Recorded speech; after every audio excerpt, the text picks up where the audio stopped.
Bismillahirrahmanirrahim. Assalamualaikum warahmatullahi wabarakatuh. Waalaikumsalam warahmatullahi Warahmatullahi wabarakatuh. Alhamdulillahirrabbilalamin. Wassalatu wassalamu ala asrofil anbiya'i wal mursalin wa ala alihi wa sahbihi ajma'in amma ba'du. Pertama-tama marilah kita panjatkan puji serta puja kita kepada kehadirat Allah Subhanahu wa taala yang telah memberikan kita rahmat dan karunia-Nya sehingga kita dapat berkumpul di Vikon pertemuan ketiga biologi hari ini. Tak lupa salawat serta salam kita panjatkan kepada Nabi besar kita, Nabi Muhammad Shallallahu Alaihi Wasallam.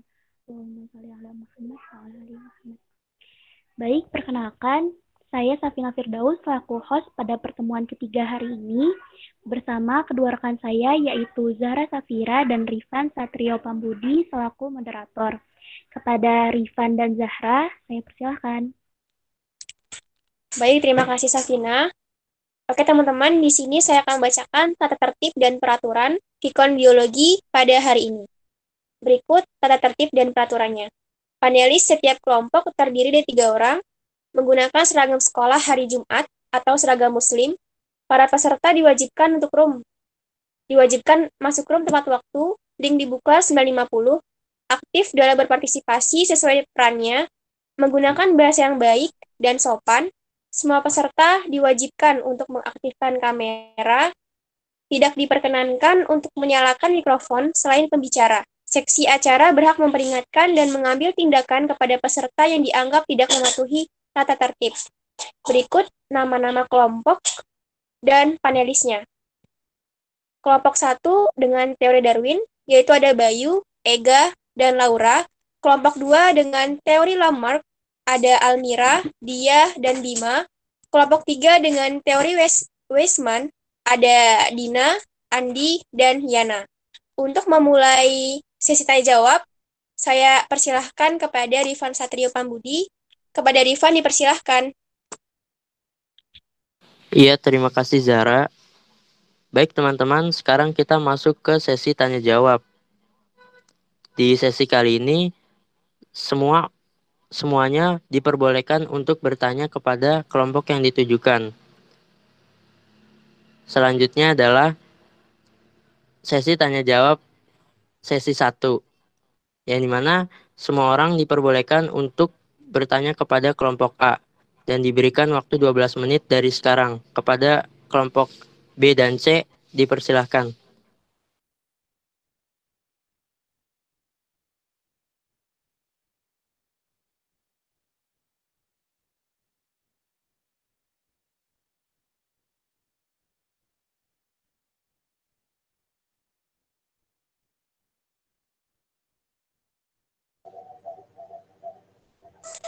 Maaf teman-teman, sebelumnya udah pada paham belum? Teknisnya gimana?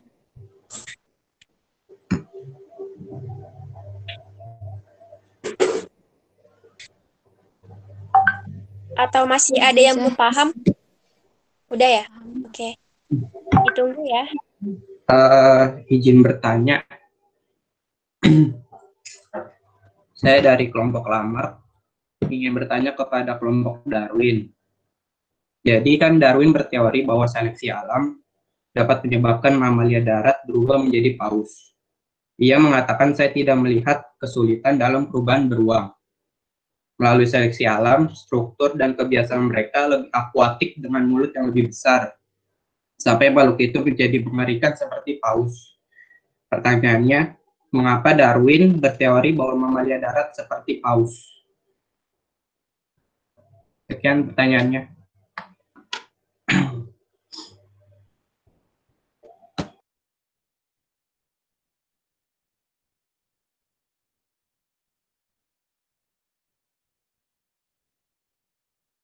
Ya, untuk kelompok A, baik itu panelis maupun anggotanya, boleh langsung dijawab pertanyaan dari kelompok Radit.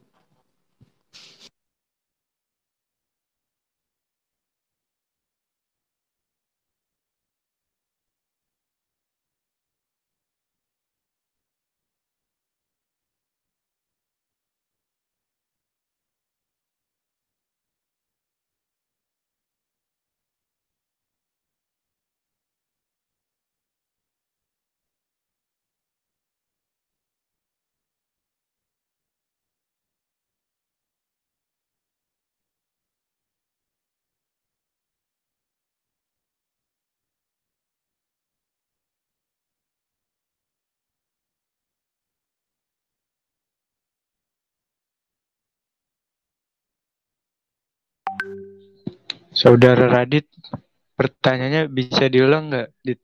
Tadi putus-putus. Iya, baik. Kan Darwin berteori bahwa seleksi alam dapat menyebabkan mamalia darat berubah menjadi paus. Ia mengatakan, saya tidak melihat kesulitan dalam perubahan beruang. Melalui seleksi alam, struktur dan kebiasaan mereka lebih akuatik dengan mulut yang lebih besar. Sampai makhluk itu menjadi mengerikan seperti paus. Jadi pertanyaannya, mengapa Darwin berteori bahwa mamalia darat seperti paus? Putus-putus gak? Putus-putus, Dit. Putus-putus. Bentar. Enggak putus-putus perasaan. Iya, nggak putus-putus.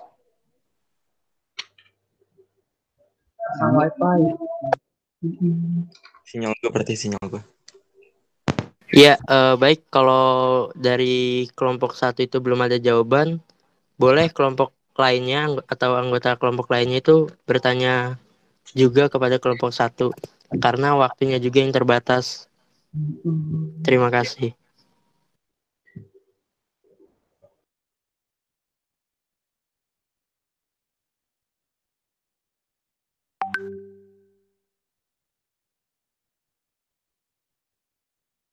Maaf, saya mau tanya untuk kelompok Harus juga.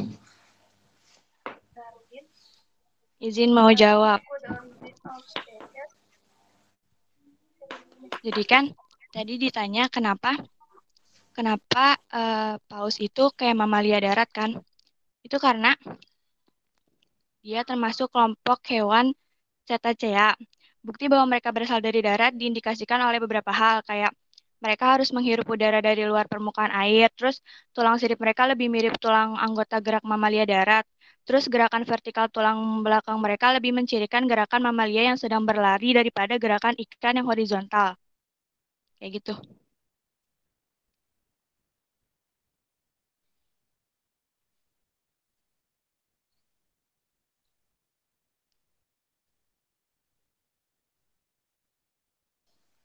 Dan ingin menambahkan mungkin kenapa Darwin bisa berpendapat seperti itu. Bisa saja dia mendapati bahwa homologi ataupun bentuk dari paus, contohnya bentuk tungkai paus itu memiliki persamaan atau mirip dengan mamalia yang ada di darat, makanya dia bisa berpendapat seperti itu.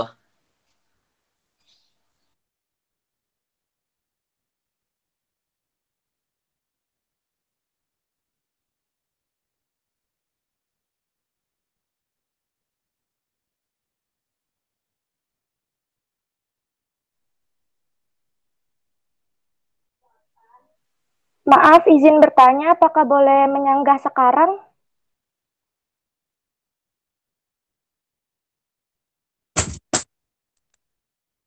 Boleh, Ami.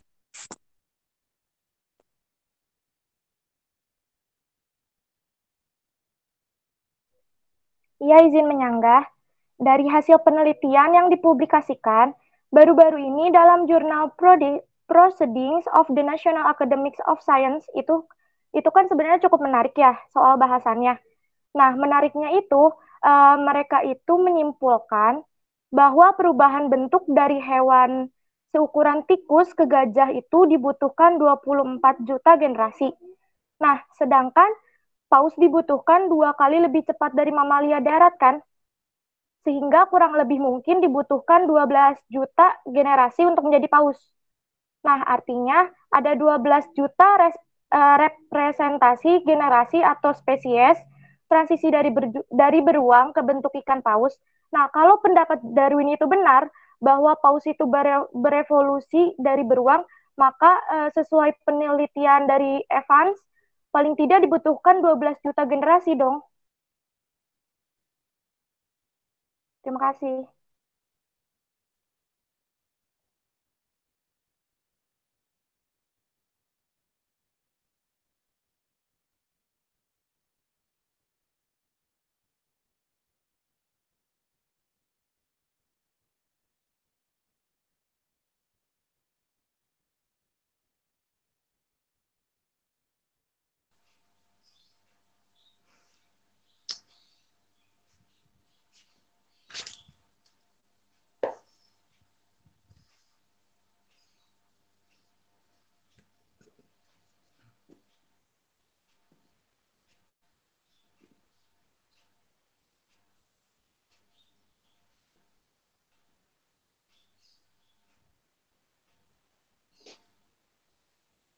Maaf, sambil nunggu jawabannya bisa ke pertanyaan dari Westman dulu nggak?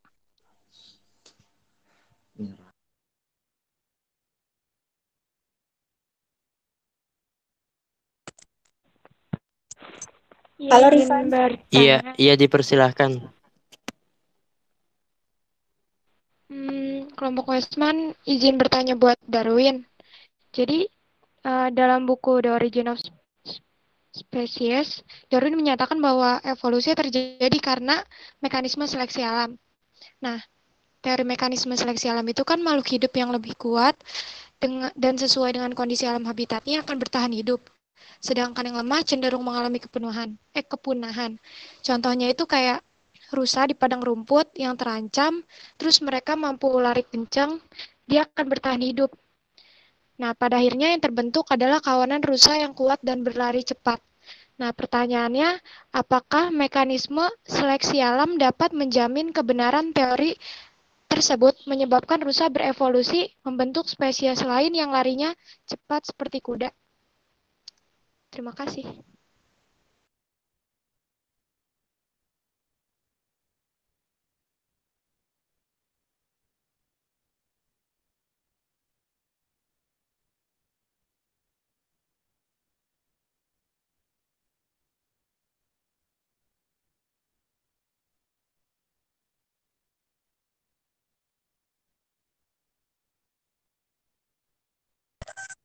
Iya, kelompok A bisa langsung jawab.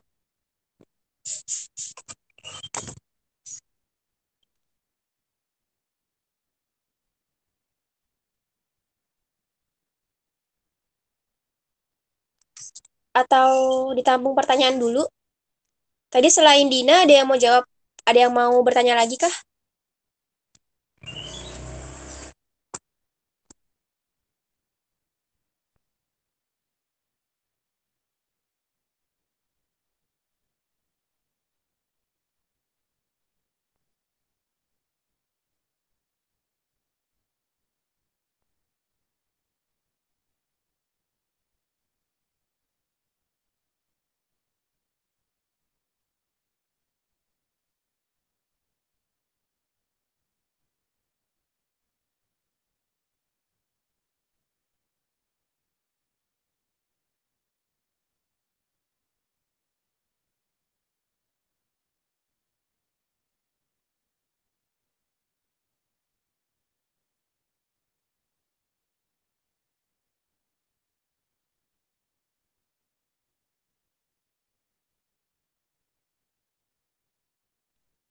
Izin mau jawab pertanyaan dari Ami tadi. Iya, Laura. Jadi yang kata Ami itu kan si paus berevolusi dari beruang ya, dari salah satu ras beruang. Itu kan ada di dalam bukunya si Darwin yang judulnya The Origin of Species.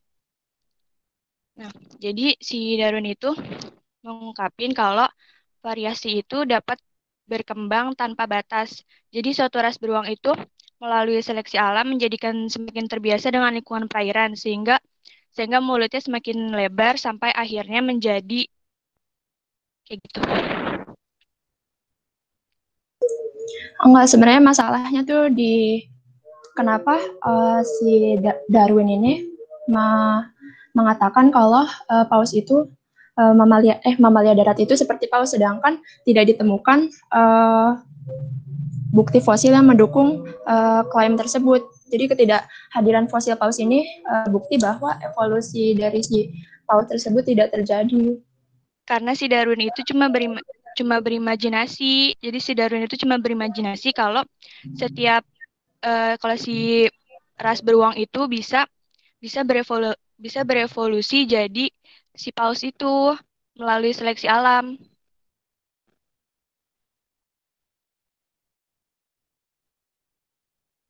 Berarti nggak bisa dibuktiin dong secara fisiknya. Izin menambahkan Laura nih. Untuk pertanyaan Ami tadi kan beruang itu, jadi dia memiliki serapan generasi dari beruang hingga menjadi paus itu bukan jumlah yang sedikit. Kalau hipotesis Darwin itu benar, penelitian Evan bisa dibuktikan karena ditemukannya timbunan fosil spesies sebelum paus menjadi beruang. Dan itu baru satu spesies. Sehingga tidak heran Darwin dalam The Origin of Species pun dia sempat galau, tetapi dia melalui perubahan melihat dari bentuk transisi dari bentuk mana saja. Nah, berarti jenis hewan transisinya itu apa saja? Kayaknya jawaban dari Bayu itu tuh kayak bertolak belakang sama teorinya si Darwin. Justru kayak menyalahkan dari teori Darwin dong. Iya.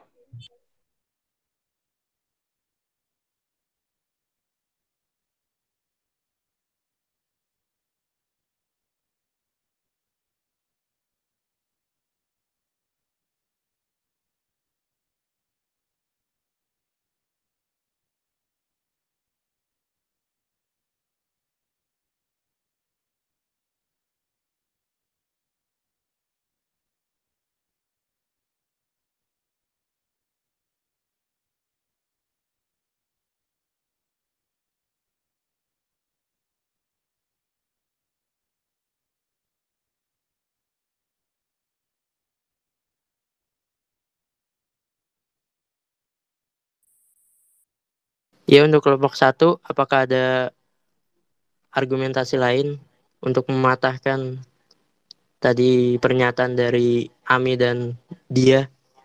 Kalau ada, dipersilahkan.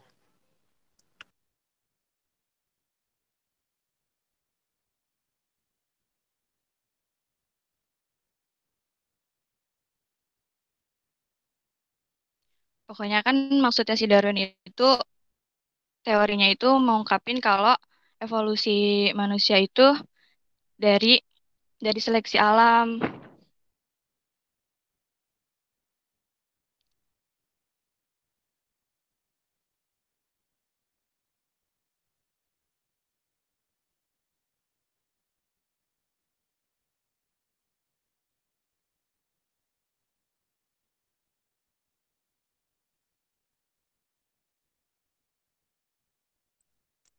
Ada lagi kah kelompok A?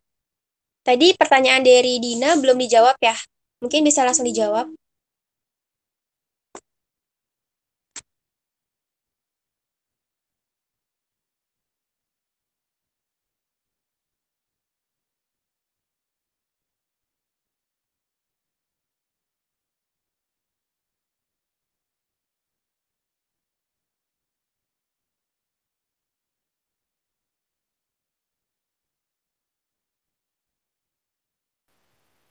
Moderator izin Tersisa 2 bertanya. menit lagi. Moderator izin bertanya ya.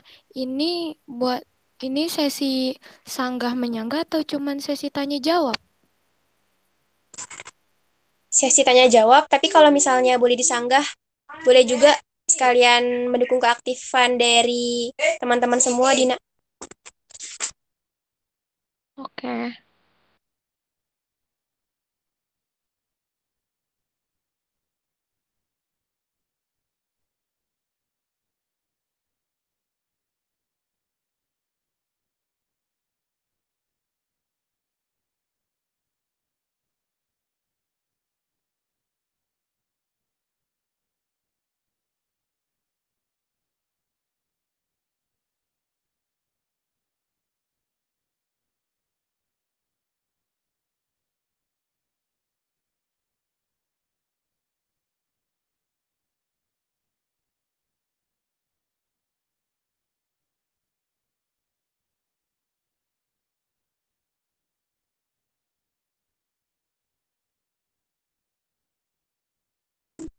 Oke, udah 10.27. Silakan Rifan, pimpin.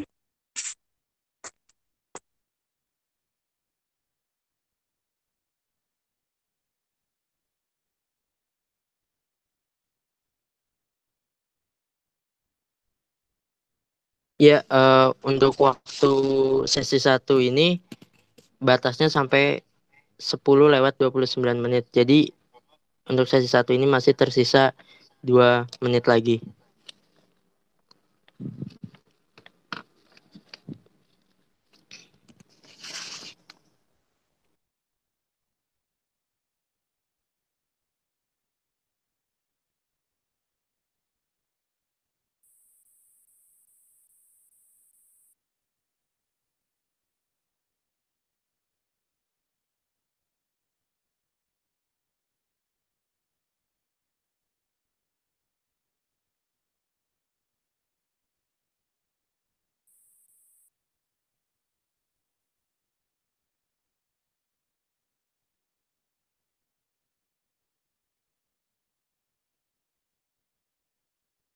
Ya, jika tidak ada lagi, selanjutnya kita masuk ke sesi 2 dalam sesi tanya jawab pada hari ini.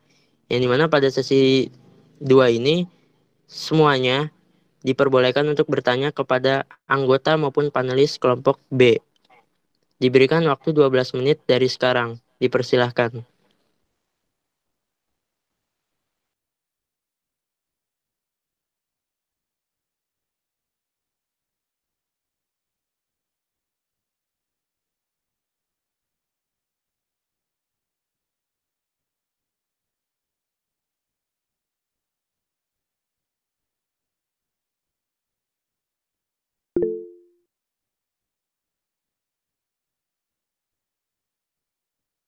Dina, maaf, mau nanya lagi.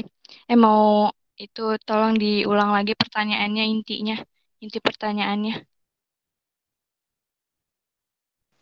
Ya, jadi pokoknya berdasarkan bukunya Darwin yang adanya mekanisme seleksi alam, itu teori mekanisme seleksi alam itu dapat ngejamin kebenaran kalau misalnya rusa dapat berevolusi membentuk spesies lain yang larinya cepat seperti kuda atau enggak?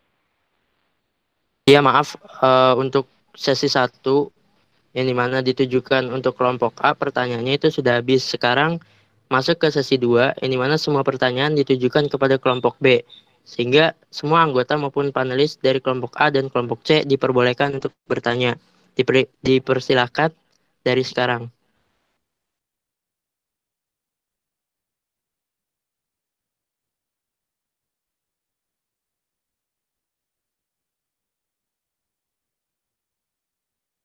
Izin bertanya buat kelompok Lamarck ya. Kan Lamarck itu percaya bentuk kehidupan baru itu dimulai sebagai mikroba yang secara bertahap menjadi kompleks saat mereka berevolusi. Nah, itu tuh contoh kehidupan baru yang dimulai sebagai mikrobanya itu ada contohnya nggak? Makasih.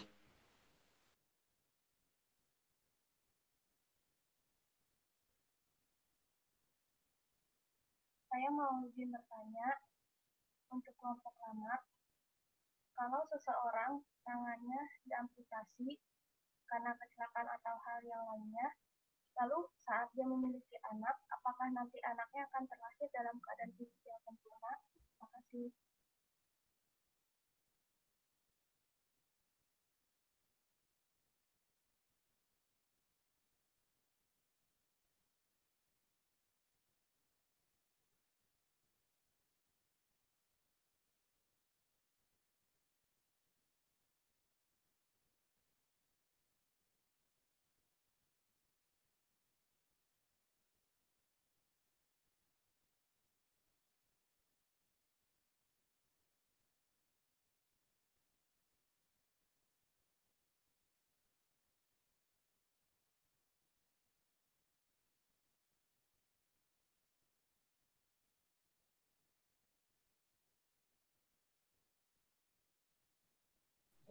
Izin bertanya lagi, pertanyaan kedua. Itu kan menurut teori Lamarck, perubahan karena faktor eksternal akan diturunkan kepada generasinya. Berarti teori tersebut kan telah melanggar hukum 1 dan 2 Mendel tentang penurunan sifat.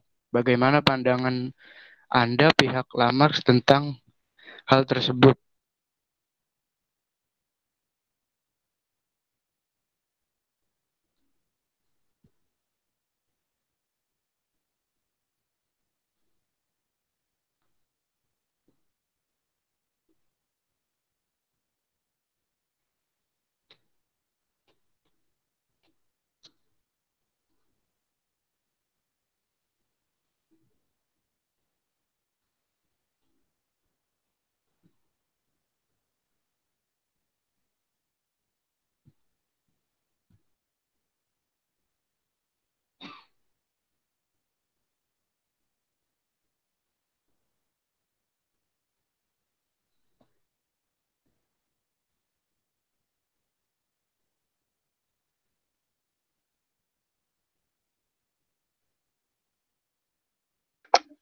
Izin menjawab soal pertanyaan yang dari Sophie ya. Bisa dulu nggak pertanyaannya?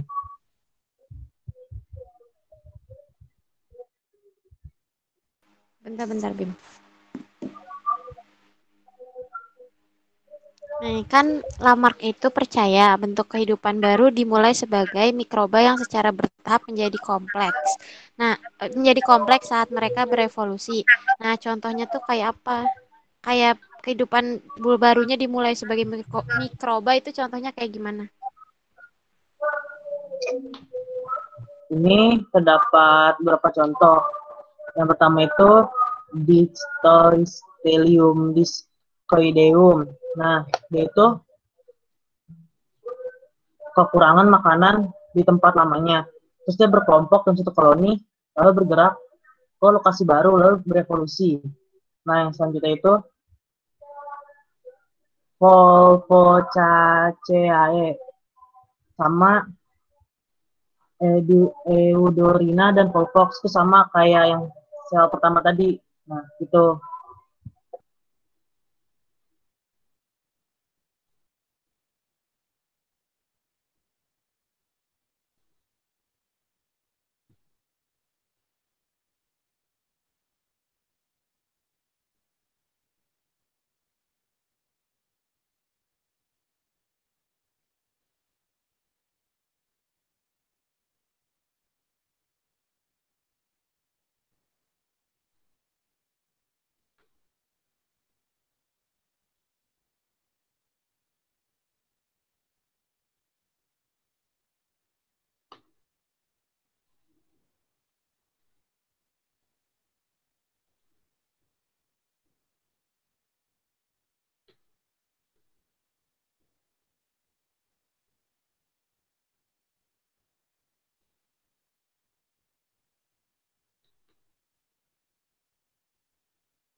Interupsi, saya izin menjawab pertanyaan dari kelompoknya Westman.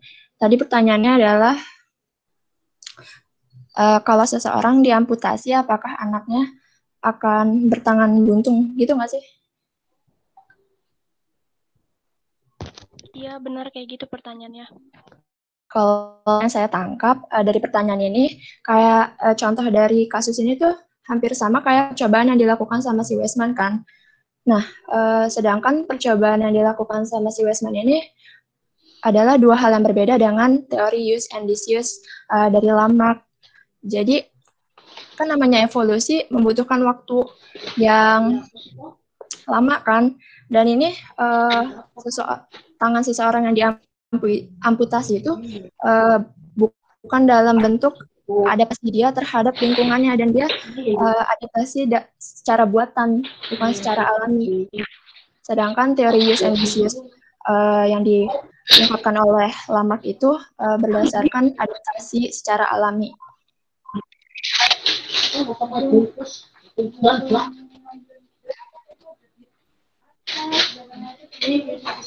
Maaf, izin menyanggah Bima. Tadi tuh sebenarnya Sophie nanyanya contoh kayak kehidupan barunya kan itu dimulai dari mikroba. Nah, contoh yang jadi dari mikrobanya itu apa gitu. Jadi dari kayak proses dari mikrobanya menjadi yang lebih kompleksnya itu apa? Bukan contoh mikrobanya doang gitu.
Maaf, izin menyanggah ya. Kan tadi kata dia kalau misalkan tangan diamputasi itu kan jatuhnya buatan. Kalau misalkan, maaf, cacat dari lahir, itu gimana jadinya nanti? Apakah bakal ada keturunannya atau gimana? Maksudnya keturunannya bakal sama cacat atau gimana? Makasih. Izin menyanggah yang yang tadi kuku sanggah itu, sebenarnya ini tuh kayak menyanggah dari teorinya Weismann nggak sih? Kan Weismann mengatakan keturunannya juga bisa berasal dari gen kan? Berasal dari gen. Nah, kalau misalkan dari gen tangan ibunya udah nggak ada, berarti anaknya juga dong. Terima kasih.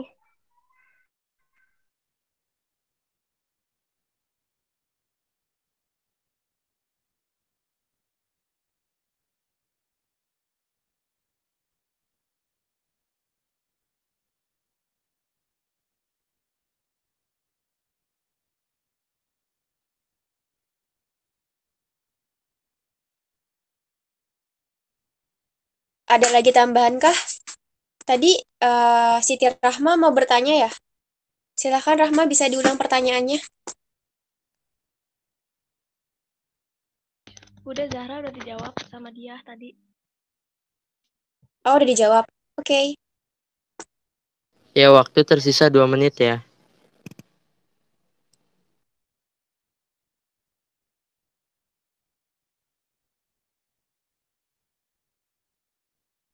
Pertanyaannya Bayu belum dijawab.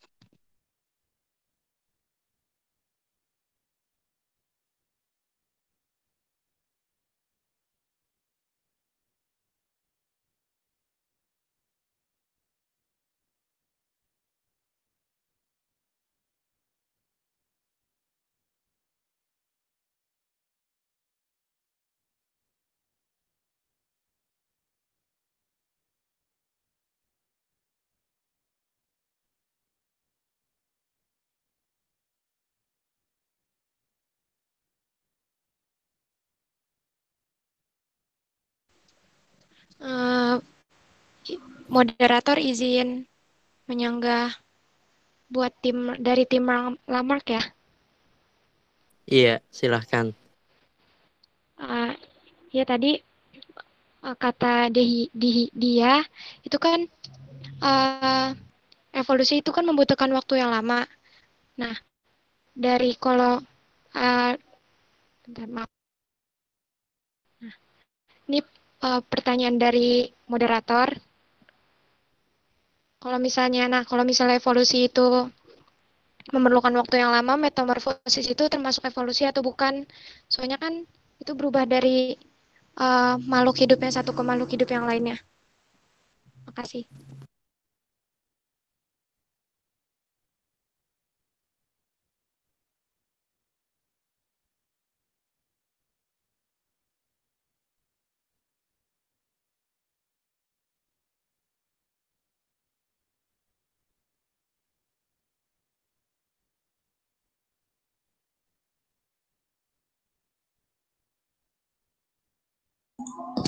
Kalau menurut saya sih enggak ya, soalnya metamorfosis itu termasuk kayak siklus kan.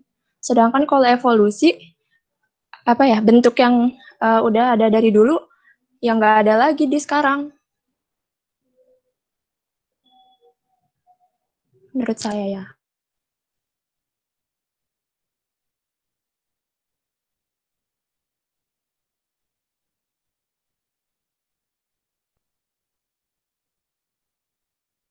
Iya, karena waktu sudah habis, selanjutnya kita masuk ke sesi ketiga. Ini mana di sesi ini semuanya diperbolehkan untuk bertanya kepada anggota maupun panelis dari kelompok C. Untuk sesi ini diberikan waktu 12 menit. Dipersilahkan.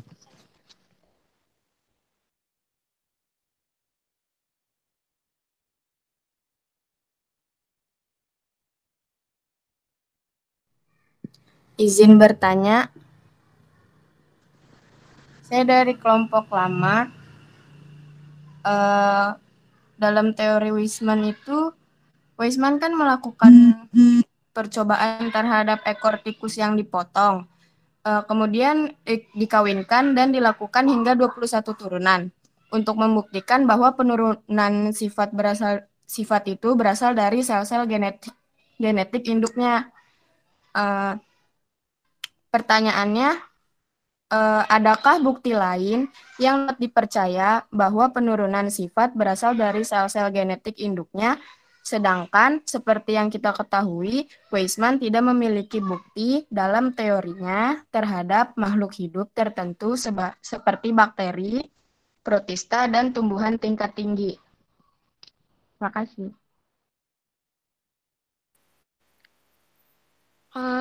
Sebelumnya, izin menjawab moderator. Di sini saya akan menjawab pada poin di mana Weismann tidak melakukan penelitian terhadap mikroorganisme. Itu menurut kelompok kami, karena mikroorganisme itu kan ukurannya mikroskopik, itu terlalu kecil, jadinya kalau misalnya diteliti itu hasilnya bakal kurang bakal kurang tepat gitu. Jadi karena ukurannya kecil, jadi hasilnya nanti bakal kurang tepat. Makasih.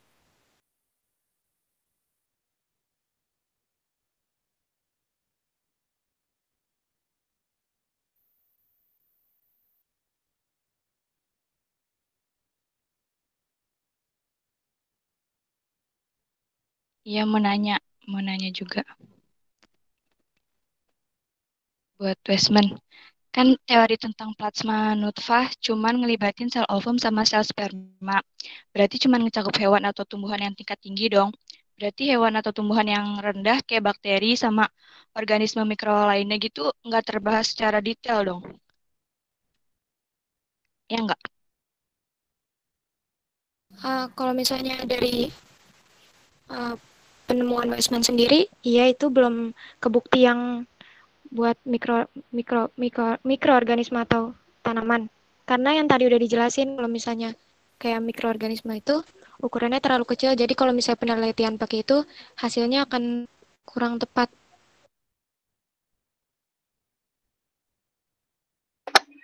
Mau menanggapi pernyataan dari Dina dong. Berarti kalau kalian bilang seperti itu, berarti kalian menganut teori Weismann, belum berarti bakteri mikroorganisme itu secara langsung kalian menjawab bahwa itu tiba-tiba muncul di dalam kehidupan manusia, dalam kehidupan bumi sekarang gitu. Gimana?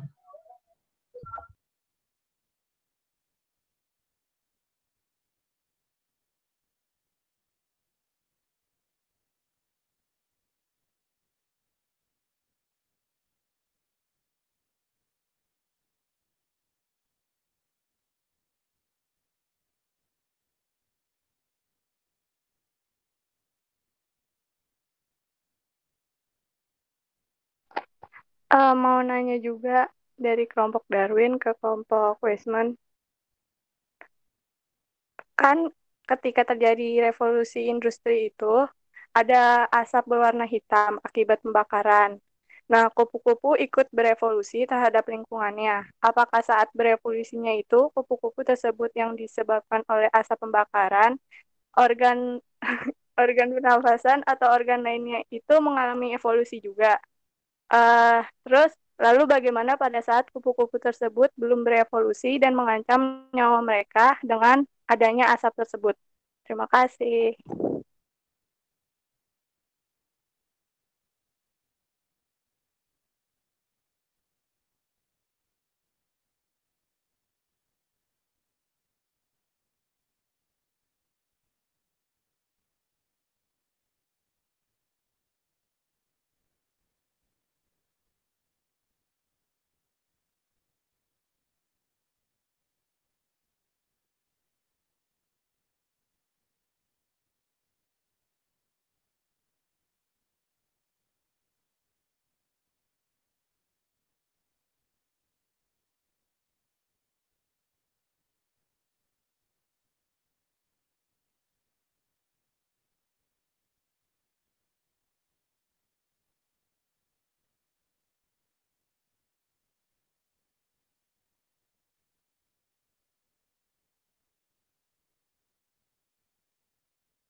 Fan, ini sampai jam berapa deh?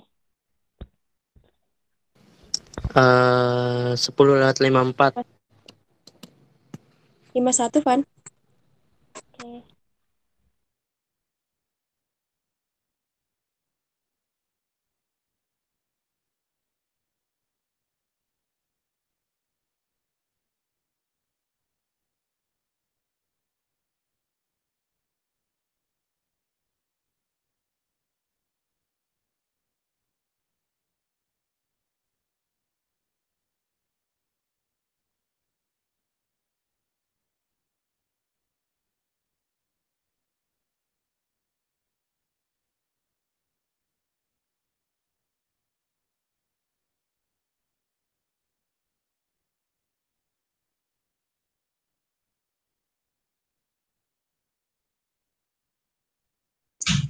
Izin menjawab, buat yang tadi pertanyaan dari Anida.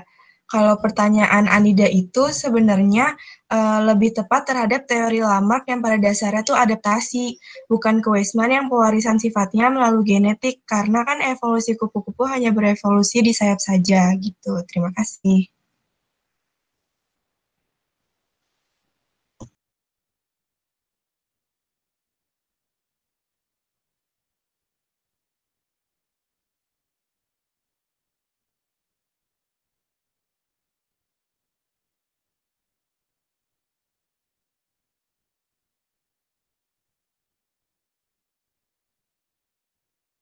Maaf ya, Nak, bisa diulangin nggak tadi?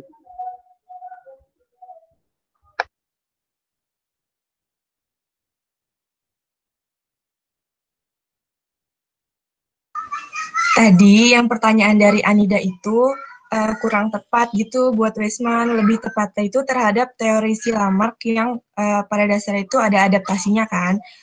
Soalnya si Weismann itu kan sifatnya melalui genetik gitu. Tapi dari yang saya baca, teori evolusi Weismann itu bahwa evolusi berkaitan dengan gejala seleksi alam terhadap faktor-faktor genetik. Gejala seleksi alam yang dimaksud gimana ya?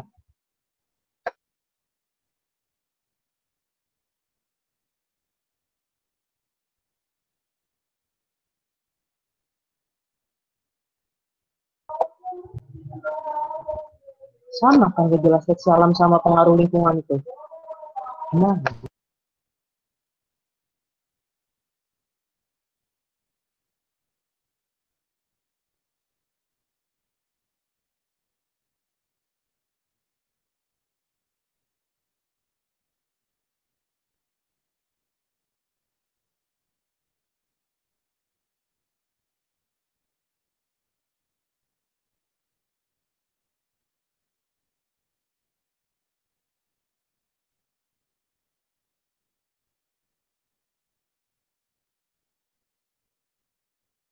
Ya, karena sesi ketiga ini sudah habis waktunya, maka pertanyaan dan jawabannya juga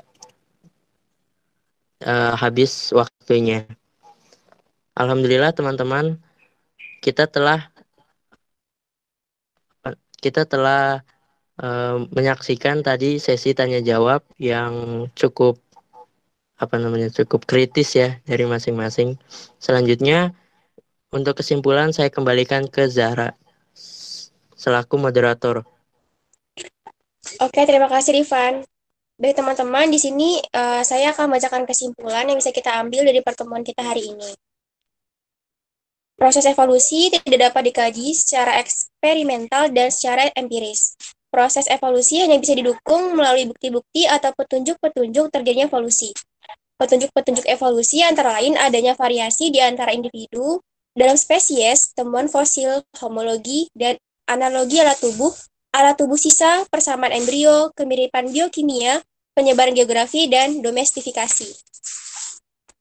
Proses evolusi yang berlangsung lambat dan dalam waktu yang sangat panjang mengakibatkan para ilmuwan hanya mampu berteori dengan menunjukkan bukti-bukti ilmiah bagaimana proses terjadinya evolusi.